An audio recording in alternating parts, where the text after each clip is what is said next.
GTA, and there's these like things when you go on your phone and you go on the internet. There's these like made up things that they come up with, and this is the Los Santos Freegans, and I'm just gonna read what it says because it literally has like this month's recipe and click here to find out more about us. Right? I just want to read these because I believe they're hilarious, and sometimes I get on GTA and there won't be a lot going on, so I'll go on my phone and I'll go on the internet and I'll find these like fake websites that are meant to be like a parody of modern society. And I know that this is like an older game because it's GTA 5, right? But still. So yeah, I'm going to read this and I'm going to probably have my phone pointed at the ceiling just because I don't really have a proper place to prop it up. If you've never played GTA, it's set in a make-believe version of Hollywood in Los Angeles and. So it's called Los Santos, and Hollywood in the game is called Vinewood. So Los Santos Freegans, don't waste, never refuse refuse. Your trash is our tartar. Americans throw out 500 billion tons of edible food each day. We plan on eating it. Now this is what the website says. Next time you wake up to the clatter of trash can lids and angrily fire a blind warning shot into the darkness, be aware that you might hit more than a raccoon, because there is a new breed of urban scavenger terrorizing the night. White, red-eyed, matted long hair, the Freegan.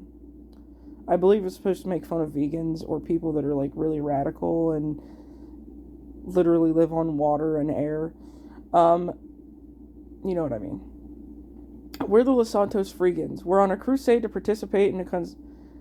not participate in a consumerist, profit-driven economy, except for buying booze. We don't keep up with the Joneses, we eat the Joneses' trash.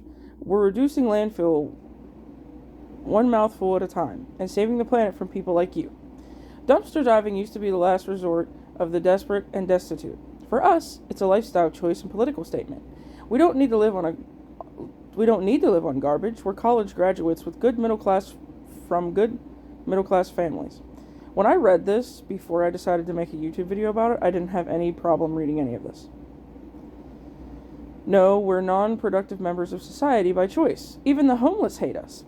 By drinking curdled milk and making moldy casseroles, our mission is to strike a blow against capitalism by plundering the stuff the capitalists throw away.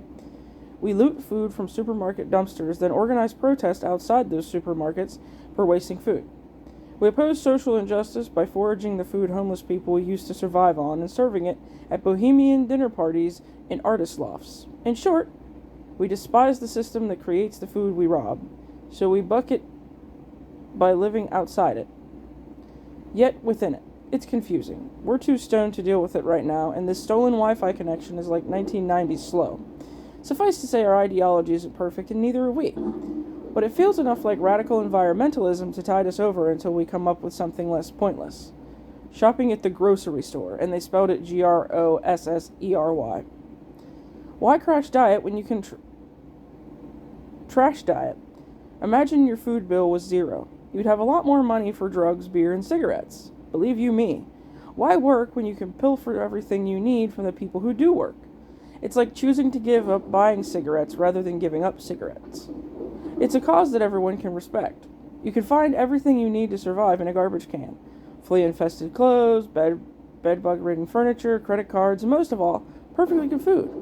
If you ignore the fact that it's been sitting unrefrigerated in cockroaches and toxic bacterial sludge, there's nothing more exhilarating than rooting through a dumpster in the middle of the night, knowing at any moment a major artery could get sliced by a shard of broken glass or punctured by a diseased hypodermic needle.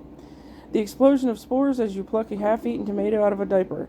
The explosion of diarrhea later that night as the pathogens devastate your lower intestine. That's how you save the world and strengthen your immune system at the same time. And the noises you're hearing are because people are on this game just to bomb and kill one another. So, let's go to click here for this month's recipe. It's called Featured Recipe, Creamed Squirrel and cauliflower dip. An appetizer guaranteed to put the composting toilet through its paces at the next eco-anarchism round table. You can't go wrong with this. Actually, you can, but if you get sick, it's not like you have a job to go to. So, I believe this very much. Some of the things they're saying here makes fun of people who are so natural that they don't bathe or use indoor plumbing. And an example that comes to mind immediately for me is a TikTok video that went partially viral last year. Or no, I saw it in like 2024. This girl had a little like litter box set up in her living room for if people came over. They were to shit in this little litter box area. It was inside of her house. She didn't use plumbing. She would have them poop and then like cover it up or something like that. I forget exactly the details of it. But before that, she had made a video about having something similar in her backyard. But because people complained that could see it happening in her neighborhood, she made one in her apartment. I can't imagine that she was allowed to live there long. But anyways, back to this recipe. And I'm gonna show you something. I'm gonna show you it's an actual recipe with like actual ingredients here. Roadkill squirrel, cauliflower with edges turning black, onion, mushy to the touch, bag of mulched salad, dripping wet preferably, 16 fluid ounces of spoiled milk. Preparation. Get a tetanus shot. Get a tetanus shot. Write a will. Boil the squirrel in a bowl of hand sanitizer. Steal this from public toilets. Get high for a few hours. Add the vegetables and simmer for another 30 minutes. Drain the mixture through a woolen hat. Pour in enough milk to cover the chunkier.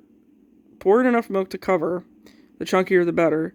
Add a dash of love and a sprinkle of self-righteousness. Mash everything together with a stick. Allow to set in direct sunlight.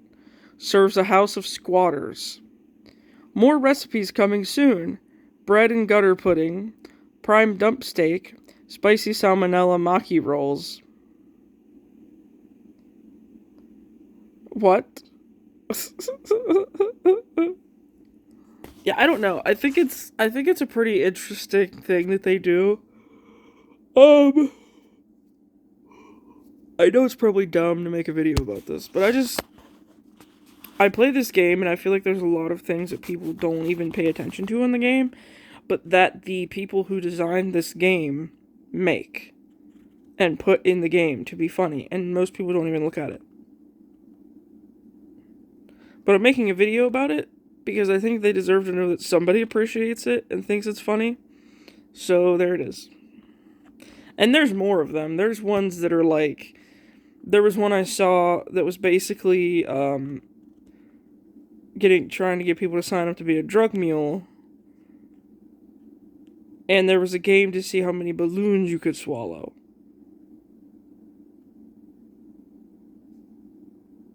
So yeah.